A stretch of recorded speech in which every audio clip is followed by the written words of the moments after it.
All right, we're going to go ahead and start. We'll start with you, Ms. Frost. Ellen Frost, Mike Fryer, Christina Kelly Merrill, and Carol Weir-Peterson. Ms. Frost?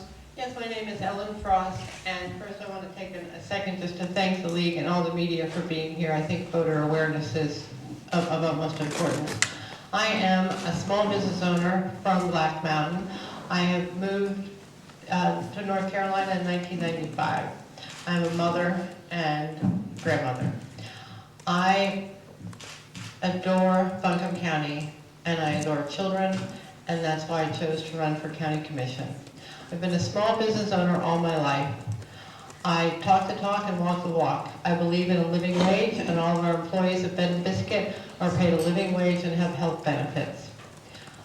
I think education and economic development is what will drive our county forward, and I think we need to do everything we can to encourage jobs and also protect the environment and change the paradigm so that it's not just a job, but it's a living wage job. Thank you. Thank you, Ms. Frost. Mr. Fryer? Thank you, Lee, for having me here. My name is Mike Fryer. I have a beautiful wife out here in the audience that's put up with me to be 40 years here in a few more days, so I appreciate her. I have 2 daughters. I've been in Buncombe County for 49 years. I've been a businessman for 32 years in Buncombe County. I had a stock car racing engine business, and now I just basically wholesale automobiles, but I built stock car motors for 20-something years. I was in racing for over 30-something years. So, as far as bringing education, I think education is, we have to have it, but the simple fact is everybody can't be educated to pour concrete. Everybody can't be educated to work on automobiles. There's technical schools, but then you have schools like I went to. A gentleman named Banjo Matthews. I went to work for him for $3.25 an hour. I learned how to build race cars, how to build race engines, and went in business myself in 1980. So I want to support the schools, I want to support the kids 140%. But the fact is, in times, we have to watch where our money goes. And right now, you know, I was talking a minute ago about Raleigh. When the stimulus went away, money went away. They had 2 years worth of stimulus money. So, as Nathan says, the government can print money, the state can't, and neither can the county. So, I want to support the kids, but there's other things that children need to do, because a lot of educated people are sitting at home. Thank you. There's a second microphone as well, so we can kind of share. Ms. Kelly? I'm sorry, Ms. Merrill. That's okay. Christina Kelly. That's fine. I just want to thank everyone also for giving us this opportunity to express the reasons why we're running for county commissioner. My name's Christina Kelly Merrill, and I've lived in Buncombe County for nearly 2 decades. I moved from Southern California, where I went to Pepperdine University and worked as a reporter for ABC and KFWB in Los Angeles. I found myself a single mother unexpectedly with a 2-year-old and a 5-year-old, and was looking for a better place to raise my children by myself. So I sent several tapes out, got a job here, and moved across the USA as a single mom with 2 little boys. And was so impressed with the affordable cost of living, the wonderful, genuine people, and the amazing schools. I had a son who was told in California was just going to fall through the cracks. Well, our schools here picked him up and gave him the resources he needed. He went on to Western Carolina and now follows in his mom's footsteps and works for Clear Channel as an account executive. I did continue my broadcasting career here in Western North Carolina for over a decade. I was an on-air personality for Clear Channel. I now have my own production and marketing company, and my passion is to grow local business. I had the opportunity to get out and meet a lot of small entrepreneurs, and I really became passionate and wanted to use my creativity to help that. And that's one of the main reasons why I'm running for county commission, because I would like to see our county restored to that affordable place to live, where our businesses are once again growing and thriving. And I do think that a way to do that is to maybe look at not spending the kind of money that we are, so that we can sustain our debt and our people can afford to live here. Thank you. All right, thank you, Ms. Weir-Peterson. Thank you. We appreciate everyone being here tonight, the folks who are in attendance, and of course the folks who will be privy to hear this broadcast and read about it in our local papers. My name is Carol Peterson. I'm a Buncombe County native. Come from a family that has been interested in public service for decades. I'm a retired school teacher. My husband and I both have worked in both Buncombe County and Asheville City Schools. I retired as the vocational director for the Asheville City Schools. My husband retired as the principal at Enka High School. My interests are in the field of education. We live on a farm, raise polled Hereford beef cattle. We belong to Central United Methodist Church. I'm on the board of trustees at Central Church. I'm on the board of trustees at Asheville-Buncombe Technical Community College. My husband is on the board at UNC Asheville, so we have some lively educational discussions at our house. I think you can see that one of my prime interests is education. Since I've been on the Board of Commissioners, I have been a person who has pushed the environmental, the beauty that we have here in Buncombe County and conservation of land here, the fact that we live on a farm. I realize the importance of local food. My husband's not here tonight because he's actually with our square dance team. We both work with the Mountain Dance and Folk Festival with the Folk Heritage Committee and producing Shindig on the Green. So our dance team is practicing tonight. So we're interested in keeping that local culture alive. I'm on the board of Smart Start, Juvenile Crime Prevention Committee, and also the Riverfront Redevelopment Commission. Appreciate the work that Mary Lloyd did on this. Mayor Leonard did on Riverfront Redevelopment. Thank you for being here tonight. Look forward to the questions. All right, we're going to go ahead and start. We'll start with you, Ms. Frost. What do you consider the biggest issue facing the county right now, and how would you address it? I think the biggest issue facing the county is the economy.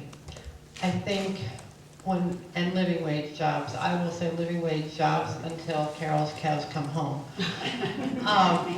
If we have Oakley Elementary School, 85% of the children there are in a reduced or free lunch program. Living wage salary is $9.85 an hour with health insurance and $11.35 without. I think that's something we can change and we can work toward. If we have a living wage economy, a lot of problems will diminish. Thank you, Mr. Fryer. Big question. Certainly. What do you consider the biggest issue facing the county right now, and how would you address it? Well, right now the county has a lot of issues. They took on a lot of debt during the recession. And as Ms. Frost says, living wage. Well, we need jobs. We need factories in here. Look what we've lost over the years. Ball Brothers, American Inca, or BSAF, whatever you want to call it now. Tons of plants have left, and that was living wage jobs. We're fighting to get stuff back. We want people to work, but the county and the city have to quit putting so many restrictions on people to where they cannot be able to bring businesses into the, we need business in the Swallowtail Valley. Beacon and all of them are gone. So business is a big thing in there. But when you're going into debt, like this county's gone into debt during this period, when Buncombe County, 13% used to be the number for DSS for its food stamps and stuff. In the last 3 years, it's gone up to 23%. 23% is almost a quarter of Buncombe County on food stamps or services from the county. So the main thing is we need jobs and we need, taxpayers paying taxes back in. Thank you very much. Ms. Merrill?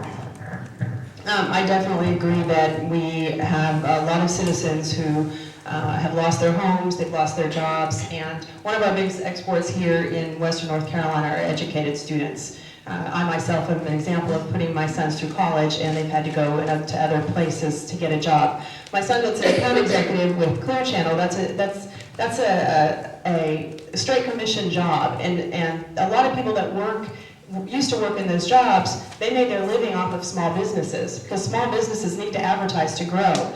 But if you can't thrive because of the restrictions, then you can advertise, and for example, an account executive can't get a job and make a living here, so they have to go down the road to Greenville. So I agree that we need jobs, but in order to do that, we have to grow and support our local businesses, and when we bring in new jobs, we need to make sure that they're also high-quality jobs, not just one particular industry. We need jobs for not only our graduates of our four-year universities, but our tech students as well. Thank you. Ms. Peterson? Thank you for the question. I think there's no question that the biggest need that we have here is good paying jobs for our citizens. And that ties in directly to having an educational system here that helps people be prepared for the jobs that do come in. Asheville-Buncombe Technical Community College does a great job when new businesses are coming into Buncombe County, making sure that they have the skills that they need in order to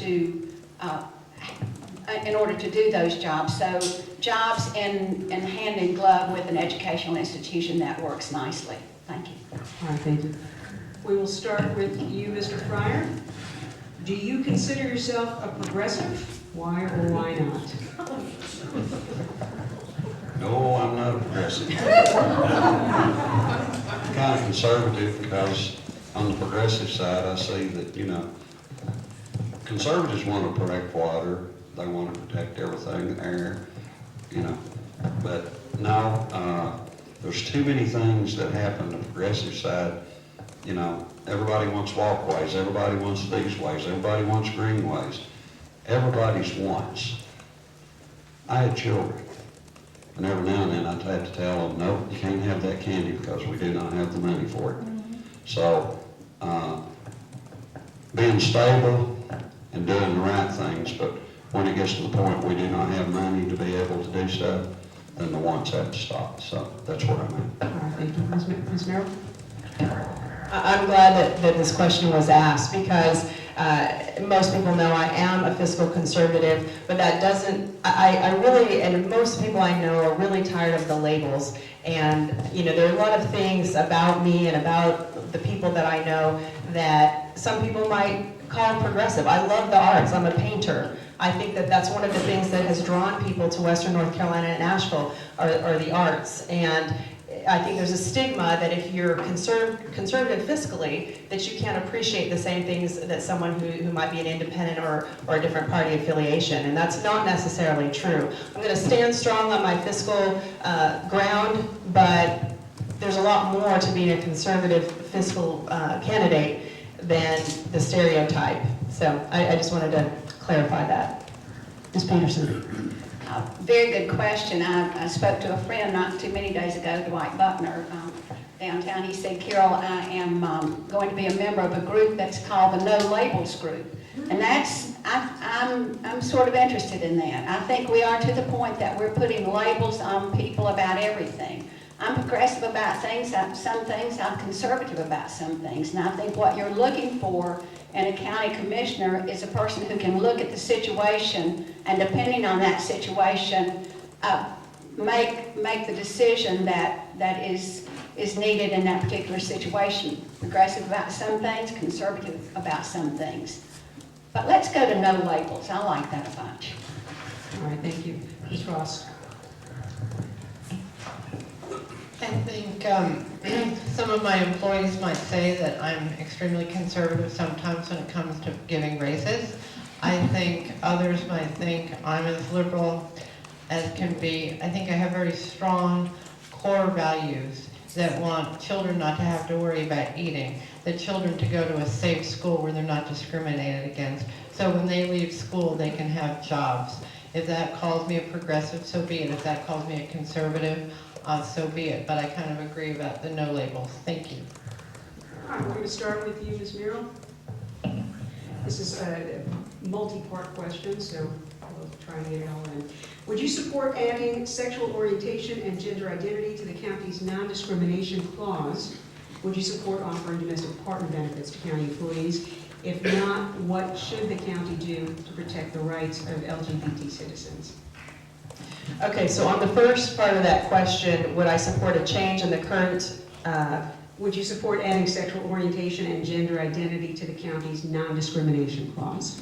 Okay, well, I absolutely don't think that anyone should be bullied or discriminated against in any workplace for any reason whatsoever. But I do believe that the county has a very comprehensive clause that is anti-discrimination that covers that. And the second part of the question? Would you support offering domestic partner benefits to county employees? Again, being a fiscal conservative, if we extend benefits to non-married people, it will cost our taxpayers and our citizens more money. So for that reason, I would not support it. Thank you. The first question. I think it is important for folks to know that we do have non-discriminatory ordinance in the Buncombe County personnel policy. And we have an open door policy that any person who is employed by Buncombe County can report any type of discrimination to the manager. And I think that that's well known throughout our county workforce. And if someone is within the hearing of my voice thinks that there is discrimination going on with them and they're a county employee, I urge them not to break stride getting to the county manager and telling that manager about that. The second part of the question, this is a very controversial, complex, and sensitive issue. Very complex. And I am not in favor of adding domestic partner benefits to the county personnel policy. Thank you. Ms. Frost? Yes and yes. I would support adding a discrimination clause because if it's not an issue, then it will come up. But I think we have to protect employees from ever feeling that they're discriminated against. As far as domestic partnerships benefits, yes. The city of Charlotte grants domestic partner benefits, and guess how many they grant? There's a total of 7. I think it's a very clear issue, and I'm fully supportive of it. All right, thank you. Mr. Fryer? No, on the first, because they do have things in place as far as this, and it goes back to the same thing, you're talking about discrimination. Many years ago, I was talking to a gentleman that ran Wachovia Bank, and his words to me was, I said, well, what about if you want to fire a woman? He said, well, if you want to fire a woman or a black man or a white woman, you have to have 6 months worth of documentations. I said, well, how long does it take to fire a white guy? He said, in the morning. So, no, they have protections, and a lot of things, I've got 30 seconds, but a lot of things my brother Art Fryer ran a club called Scandals, which you understood, and it was gay, and he wanted his own, he didn't want anything from anyone. He said he was the way he wanted to be. He did not want to get married, and he didn't need anything from anyone. So, and as far as domestic partnerships, it's no on that too, because that goes back to the same thing. If there's 2 people of the same gender, they should be able to afford their own insurance. All right, thank you, sir. We will start with you, Ms. Peterson. What is the role of the county in creating jobs? Would you support tax incentives to lure business? The role of the county in creating jobs is to work hand in glove with the Asheville Area Chamber of Commerce, which we do through our Economic Development Incentives Program. I do support incentives. I think it's important for that's really the name of the game as far as bringing jobs into the county. You have to have reasons for the folks to come. If you go to South Carolina or other states that border us or other counties within North Carolina, 30 seconds, that the name of the game is the incentive package. We have a very strict incentive package in Buncombe County. The folks who get the incentives, who come here with their businesses, adhere to certain rules and regulations that are set out before them. If they do not meet those rules and regulations, there's what we call a clawback phase, meaning that the incentive that was promised to them, they do not get, and we keep very strict tabs on that. But yes, I do support incentives. Working with the chamber is very important. All right, thank you, Ms. Peterson. Lot to be said. Ms. Frost? What is the role of the county in creating jobs, and would you support tax incentives to lure business to the county? I think a county commissioner, county government has a key role in job creation. You know, one of the ways we do it is by making Buncombe County as attractive as possible. We know New Belgium came here because of our lifestyle, our greenways, and incentives. I think tax incentives are a natural follow. We have to do everything we can to make ourselves as attractive to promote Buncombe County. We know it's a beautiful place, and it's going to stay beautiful by job creation, and yes, I do support incentives. Thank you, Mr. Fryer. I do support one incentive. When a company comes, the first thing the county has to do is, restrictions and rules. We've got to back off, some of the restrictions to bring business. When you bring business, you give them an incentive of a tax break. You don't hand them dollars and cents. If they put so many people to work over a certain percentage of years, then they'll have their total tax break.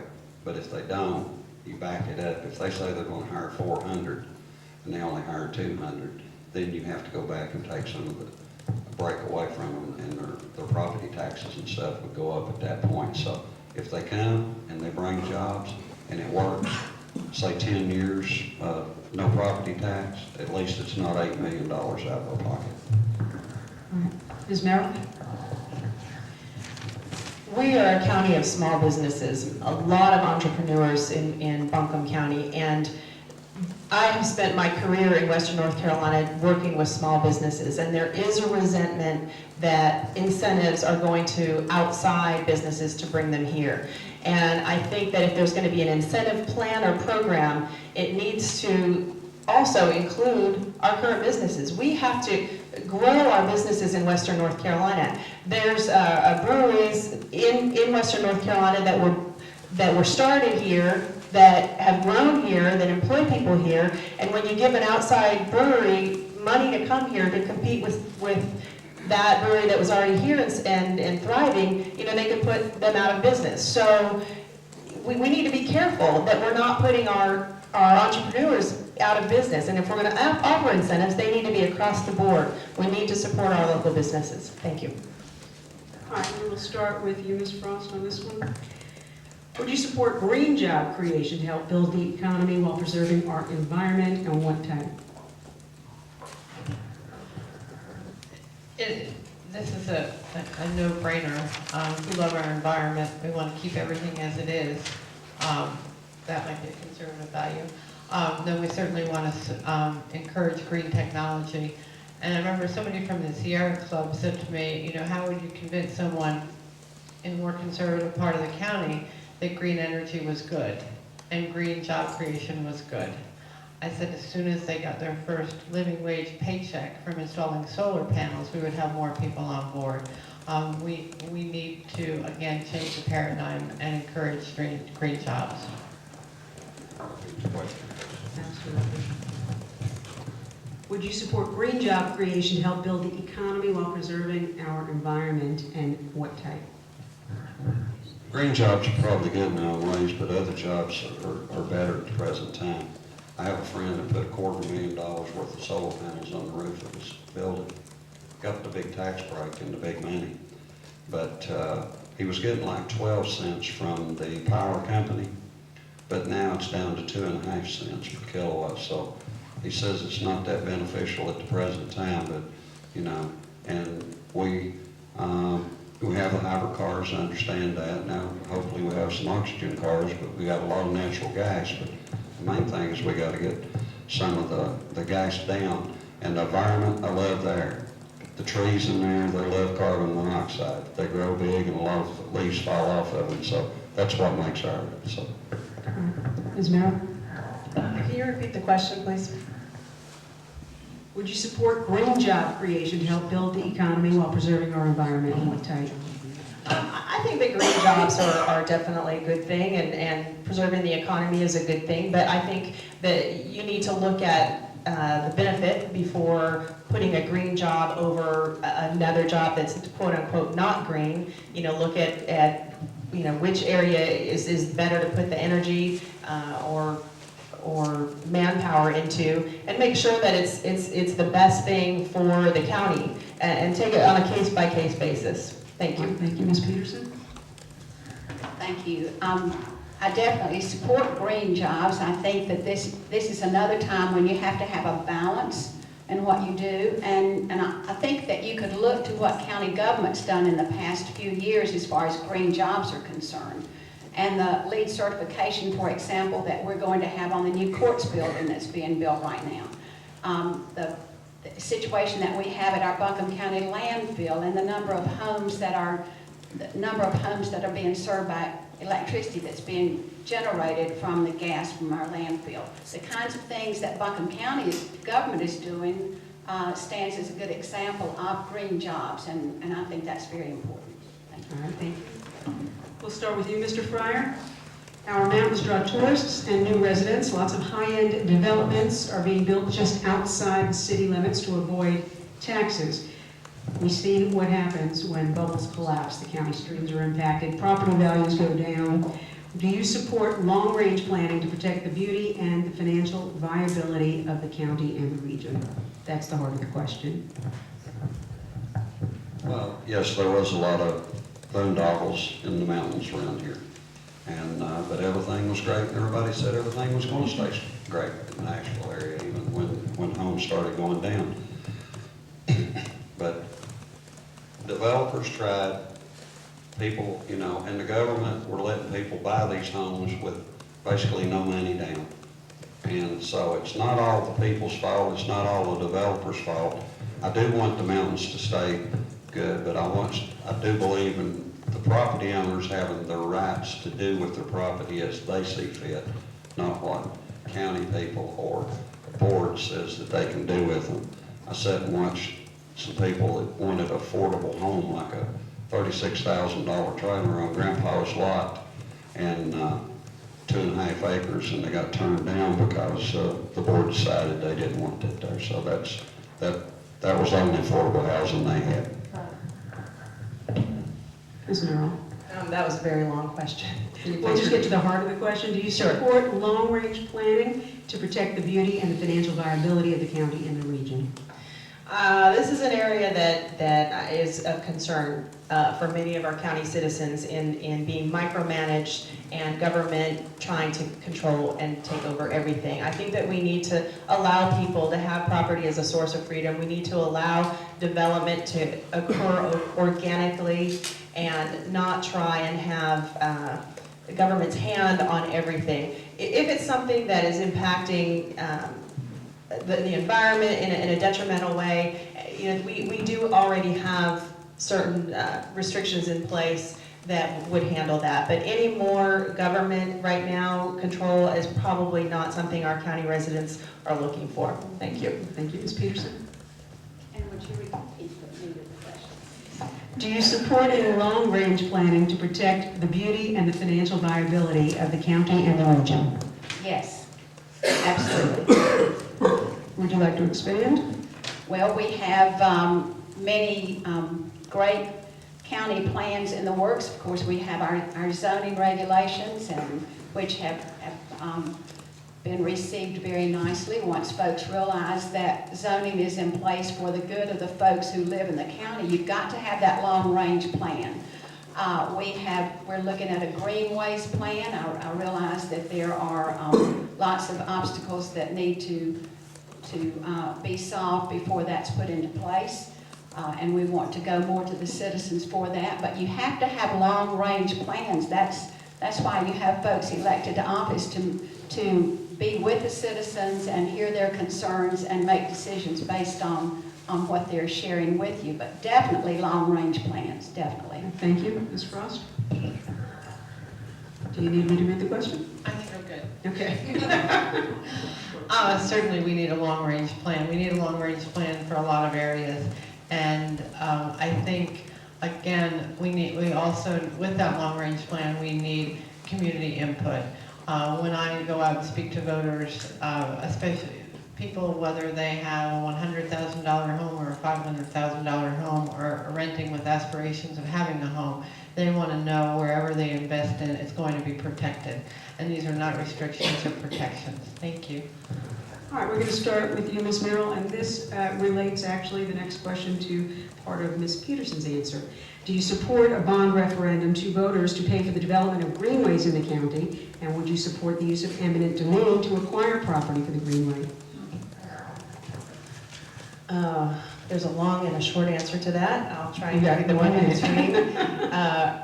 We have a city of Asheville that already has greenways. We've created lots of parks. We have wonderful schools. One of the reasons given, I was at the Board Commission meeting to develop the greenways outside the city and throughout the entire county was that our children are obese, and this would give them the opportunity to go run around on the greenways. Well, we have great places to run. We have neighborhoods where kids can ride their bikes. We have schools, we have sports programs. You go to any elementary school, middle school, high school, and you will see hundreds of kids out on the soccer and football fields. So spending $40 million and taxing our citizens for greenways right now when our families are losing their homes and struggling to make ends meet, to me, does not make sense whatsoever. Thank you. Ms. Peterson? Do you mind repeating the question? Absolutely, if I can find it. Do you support putting a bond referendum to voters to pay for the development of greenways in the county? And do you support the use of eminent domain to acquire property for the greenways? Answer the second part of the question first. As the Board of Commissioners, we put into the adoption of the Greenway Plan, and let me underline the term plan, that we would not have eminent domain to acquire any of the properties. I want to say very strongly that this is a plan. It's a recommendation from a group that worked about 1.5 years on the plan. We also have a plan for an aquatic center. We have a plan to spruce up Lake Julian. We have a plan to work on the sports park. Let me say that these are plans. My thought is that our Parks, Recreation, and Greenway staff, and we've talked to them about this, need to come back with some priorities in order, speak to citizens, see what kinds of things the community is interested in our Parks, Recreations, and Greenways Department doing. Bond referendum at this time, no ma'am. I think the greenways are a wonderful aspiration, and again, I think we need to have community input and make sure that it's a buy-in from all communities, and no, I would never support taking property through eminent domain for that. Thank you. All right, Mr. Fryer? No. It's real simple. It goes back to the candy. We're $400 million in debt, people, in this county. Once you add to AV Tech, $137 million.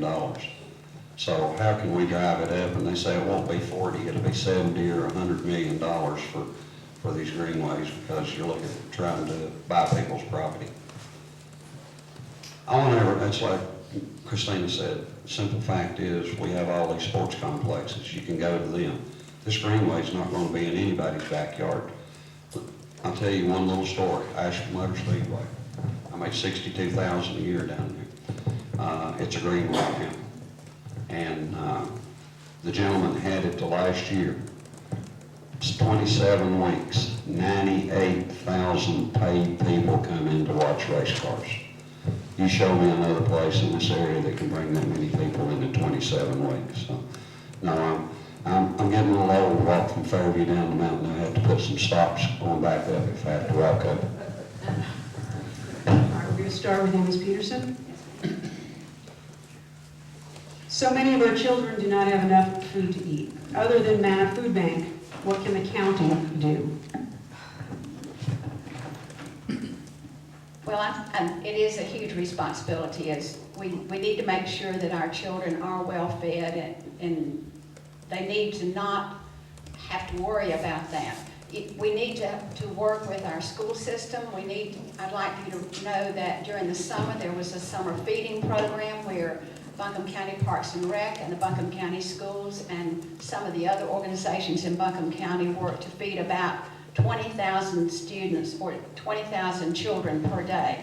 That's one thing that we can work with our partnering agencies to look at the problem and bring like minds together to solve it. But it is a great problem, and we do need to have everyone work on it. And I will say that program you're speaking of was federally funded, other than a small $200 Yes, that yes. came to. Before we go to you, I just want to remind people, if you have a question and you need a card, just raise your hand, we'll bring you a card, and then once you write your question down, hold the card up, and we will collect it, and it will be brought to me. Ms. Frost, what can the county do regarding the food insecurity and hunger of our children? Well, I'm going to go back to living wage jobs as a long-term solution to this horrible, horrible problem. When we say those numbers and we think of those children, we need to personalize it a little bit more to think it's somebody's daughter, somebody's son, somebody's grandson. And I think the county has done an admirable job so far, but while we still have existing children that are hungry when they go to school and have to participate in the backpack problem, we need to do more. We need to exhaust every possible resource with local business, extending more community partnerships that Buncombe County has already done and extending more. This has to be a top priority, and again, also working hand in hand with creating living wage jobs. Thank you, Mr. Fryer. I do think children should be fed. But the simple fact is, you know, we are in bad times and we are spending 25% of our DSS money on families. What are these people doing with these food stamps and stuff they're getting for these poor children? Are they buying drugs with them? What's going on here?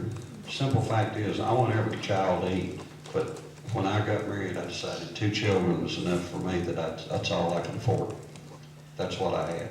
So we're subsidizing a lot of people that have a lot of children, and they get a whole lot of money in subsidy, and then we're still feeding them.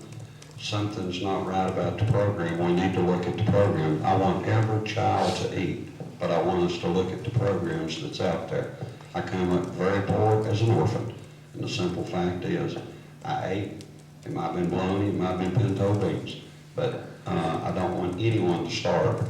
But it's the responsibility of people to learn how many people that they can afford to support.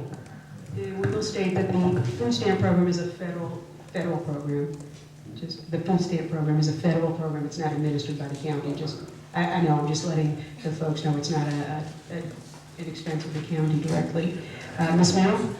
Yeah, this has been an increasing problem in Buncombe County and probably, I would imagine, statewide and nationally, and it is heartbreaking to see a child hungry. I not only am a parent of 2 grown sons, but I have a 9-year-old daughter, and throughout the entire time that my children were growing up in the Buncombe County school systems, I've been on those ball fields and I've coached kids, and I've seen kids come to the ball field starving and not having anything to eat all day or all weekend. And, you know, I, as a parent and county commissioner, would support anything that we can do to help feed our children. And I think one of the best things we can do is put our parents back to work. And in order to put our parents back to work, we need to make sure that we're bringing in the kind of variety of jobs and giving them opportunities, growing our small businesses. I think it will always go back to putting people back to work. But in the meantime, we absolutely need to take care of our children. Thank you. All right, we're going to start. You answered the question. I apologize. We're going to start with you, Ms. Frost. There is a perception of conflict between the rural areas and our cities. What is your perception of the city-county divide? And do cities endanger rural areas economically and or socially?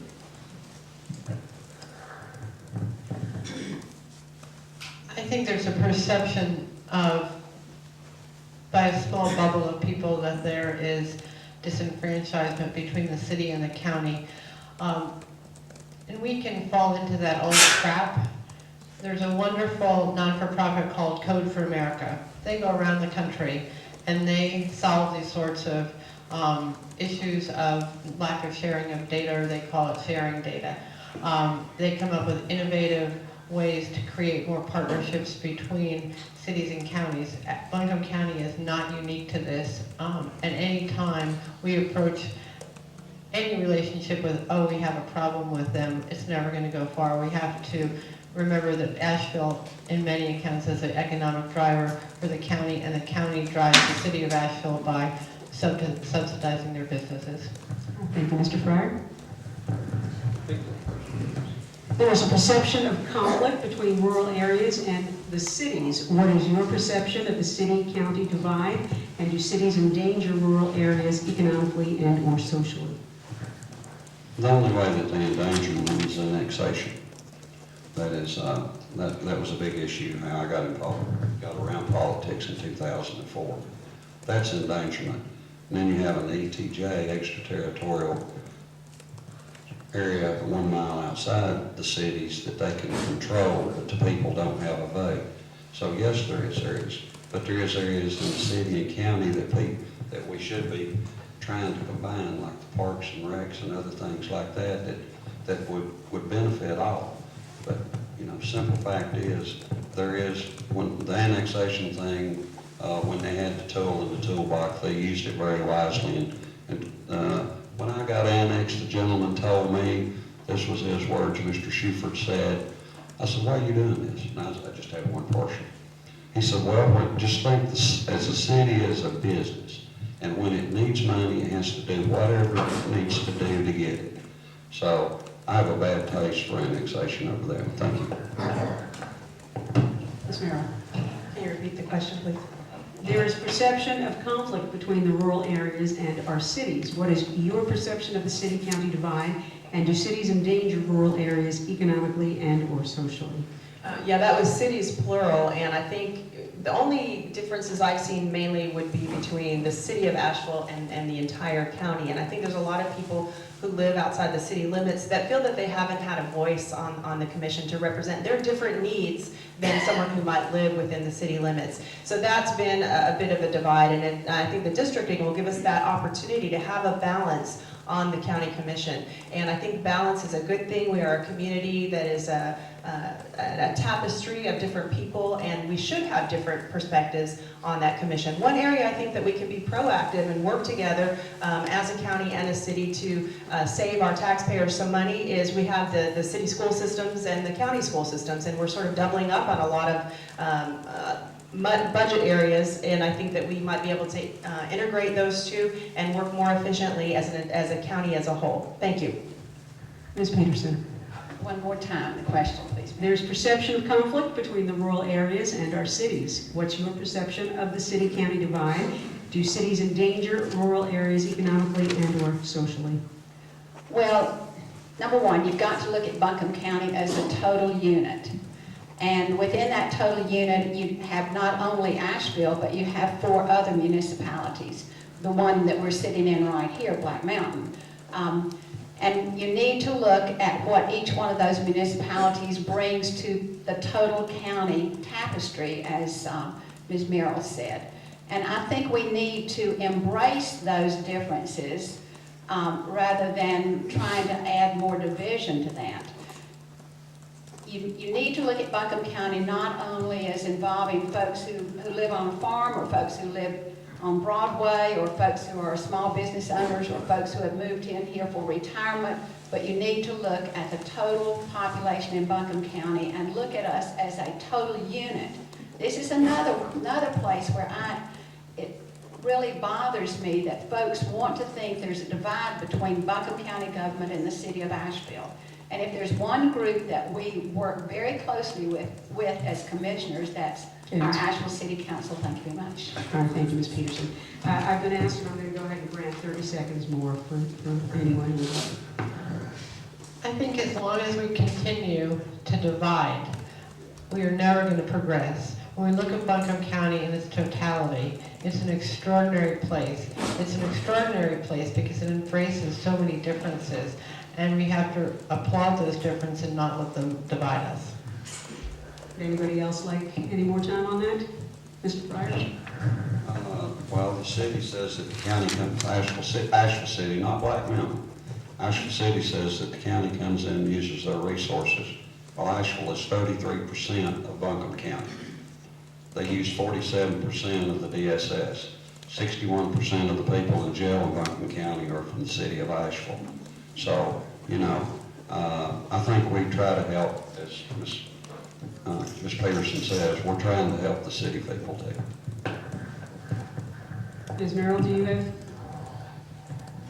Yeah, I was thinking about something that Nathan Ramsey said earlier. I think that it's very important, regardless of party affiliation, to have reasonable people elected to our county commission that can work across party lines to solve problems for our citizens of our entire county. So that's going to be really important in this election, is to have people that can work together to solve some of these problems. Just one more thought about that. Everyone, if you live in the city of Asheville or in Black Mountain, you are a Buncombe County resident. I think folks tend to forget that everyone who lives in Buncombe County is a Buncombe County resident. And the core services that Buncombe County provides, health and human services, funding education, safety, all those are used by every citizen of Buncombe County. So if you live in Black Mountain, if you live in Weaverville, if you live in Montreat, if you live in Biltmore Forest, regardless of which one of the municipalities you live in, you are a resident of Buncombe County, and that's when you stand up and you're proud. Thank you, Ms. Peterson. We have 2 remaining questions, and we will start with Mr. Fryer. Regarding the redistricting done by the state legislature, where parts of the county were carved up to benefit certain representatives, this is the question. How can counties and citizens be heard by the state to reverse this trend?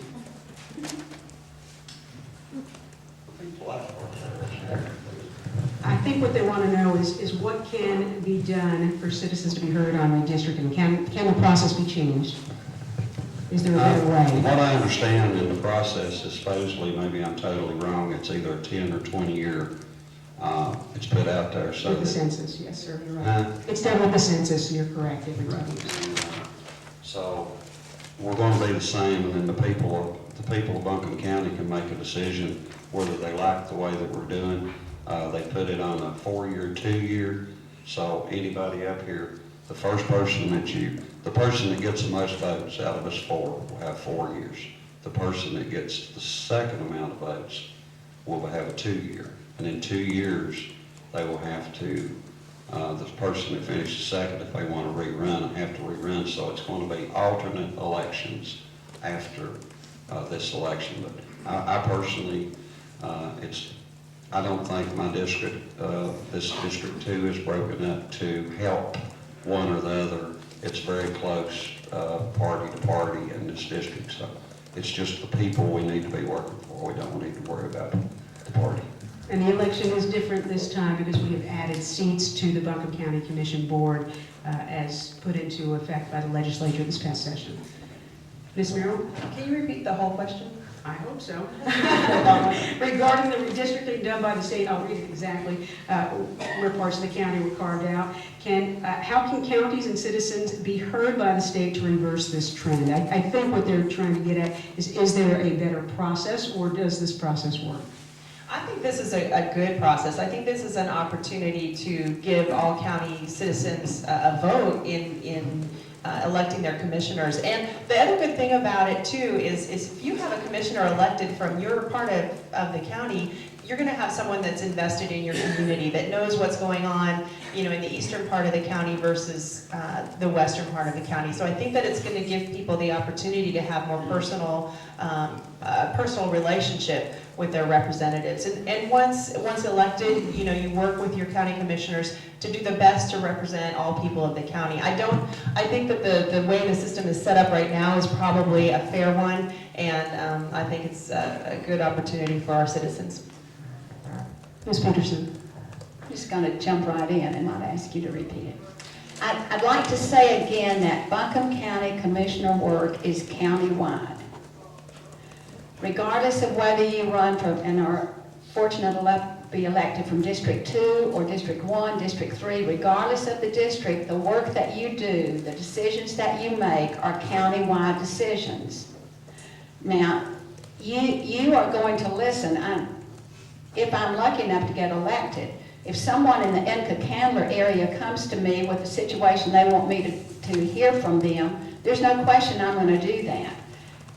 If someone from Black Mountain does that, I'm going to do that. That's no different from what you do if you're elected to county-wide office, and that's what county commissioning is.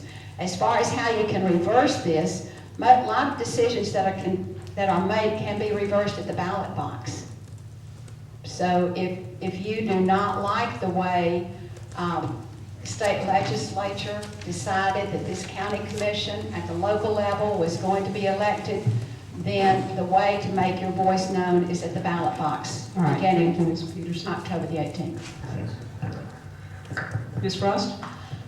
I think it is what it is. We're going to have 10 years to see how everybody likes it, and then at that point, people can use their feet to go to the ballot box. I think we have greater issues in Buncombe County to worry about, and if I'm lucky enough to be elected and get your vote, I will certainly, I'm from District 2, but I will certainly look at all the needs of all the citizens of the county. Mr. Fryer? I disagree. I like the districts, but there's one thing I'm not going to do. I've done said I'm not accepting office. The people of Black Mountain, if you want to see me, I'll be here.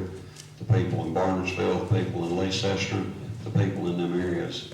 I'll try to set up meetings every 2 months so these people of my district can talk to me, and then I can talk to the people from the other district that win and put our minds together to figure out what this county needs. But it's breaking it down into areas where two can go out in a district, talk to the people, and I really, want the people to do that. So, I'm going to ask Mr. Fryer and Ms. Merrill to further expand regarding the state and the congressional seats and the redistricting that was done with that in regards to the process. How they've redrawn the state, the House districts, for instance, of Nathan Ramsey. Well, I do believe you're Yes, saying Congress. it's under Republican control. Yes, it was. But it's been under 110 years of Democratic control. Do I like what some of the stuff they've done? Probably not, because I don't mind saying from one side to the other, right or wrong. But it's the way it's laid out, it's legal, and 115 is where it is, 114 is where it's at, and 116 is where it's at. So it's broken down, and how they broke it up, you have to talk to the people at stake, whether I like it or not, it doesn't matter. All right, thank you. 30 seconds, Ms. Merrill? Yeah, I think as Ellen said, it is what it is, and when there's going to be a party control change, there's going to be change. And so, we've seen a change, and, I think that we're going to have an opportunity to see if we like it, and that's what makes it a great place to be, that we have that voice and that say. And this is a change, and we are a county known for handling change well, so I think that we'll do a good job with it. Ms. Peterson, 30 seconds? Yes, thank you. I think one thing that it's important for folks to realize is that this is going to be a board of 7 county commissioners. And as a resident of any one of the 3 districts, the most folks that you can vote for are 3. You can vote for the 2 people in your district plus the chairman that runs countywide. So no voter in Buncombe County can vote for a majority of the folks on the commission. And that is of concern to me. Thank you. Ms. Frost, 30 seconds? I think this is a good example. I'm a lifelong Democrat, but I would say that some of the things Democrats have done in an overreach are not good, and I think this is an example of Republican overreach that are not good and fair, and I think it's just a lesson in partisanship that none of us really need, and we need to hang up our partisan hats and just work together.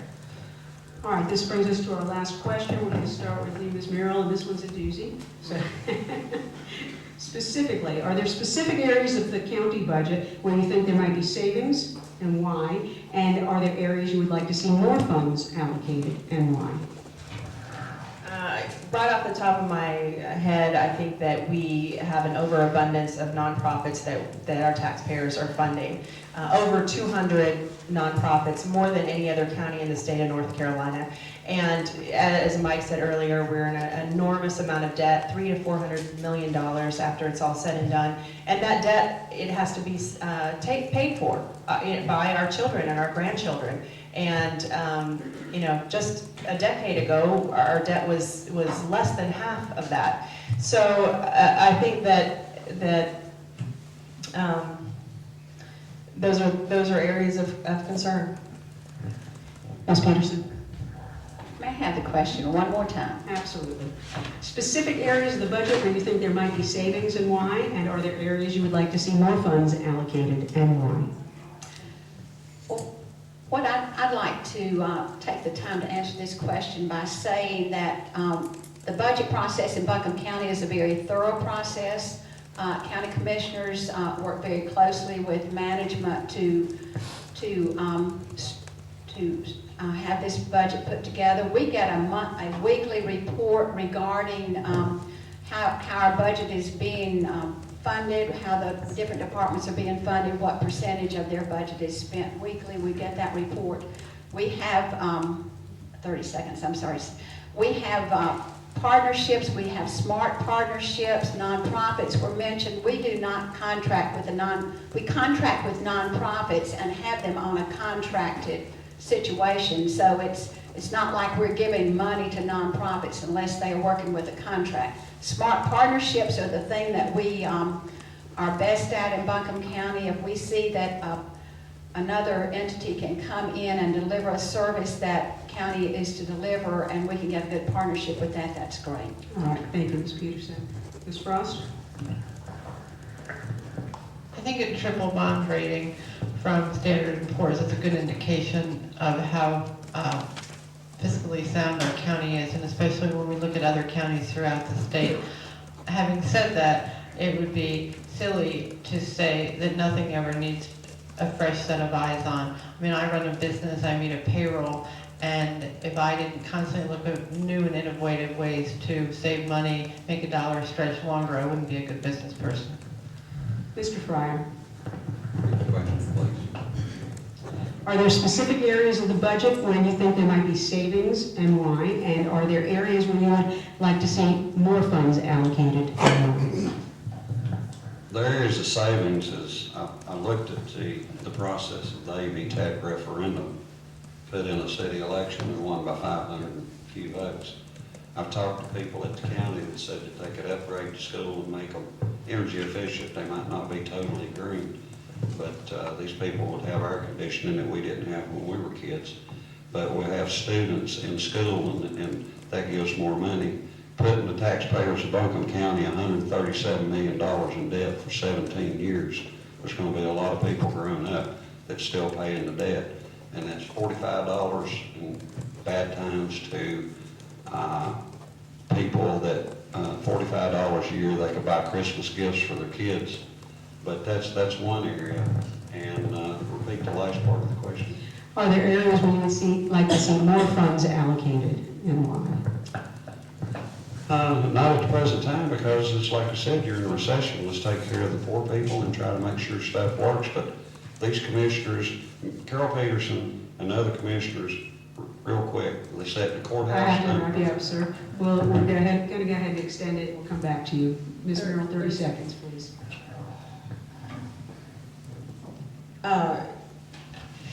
One thing I wanted to say, that it has been said that Buncombe County, not by me, has one of the lowest tax rates in the state, and that is not true. There are 100 counties in North Carolina. 80 have a lower tax rate than Buncombe County. This is not one of the most affordable places to live anymore. I think that we cannot continue to put this kind of debt on the backs of our citizens because they're the ones that are going to have to pay it. And already people are talking about a bond referendum for the pathways. Thank you, It's concerning. Thank you. Ms. Peterson, do you want 30 seconds? Well, I can't say the exact number at which we rate as far as our tax rate is concerned, but I believe it's the 77th lowest tax rate out of the 100 counties, Buncombe County. And to expand just a little bit on Ellen's comment about the AAA bond rating, and please know that when the county gets a AAA bond rating, that it not only affects what the type of business that the county is able to do, but there is also a spin-off effect with other companies in the hospital, for example. Thank you, Ms. Peterson. Thank you very much. Ms. Frost, did you want any more time? Okay, Mr. Fryer? Well, back to where I was, Ms. Peterson and the 4 chairmen were in the courthouse. They had 5 offices. Then they moved to 5 more offices and moved their chambers down to another area. Before they leave office, there's 7 new offices, over $1 million spent, plus the new chambers that they'll be in the new bank building. So if you think this group's watching your money, something's not right. All right, thank you. I want to thank our sponsors this evening. We have 570 WWNC, 880 The Revolution, Mountain Express, The Urban News, Carolina Public Press, and of course the League of Women Voters, Asheville-Buncombe League of Women Voters, for putting on these forums. We have one more, and it is next week, and that is for District 3 and House District 116. It is at the Skyland Fire Department on the corner of Long Shoals and Hendersonville Road. Vote411.org is where to get your polling information, your precinct information, make sure that you are registered correctly. Early voting opens October 18th, so vote early.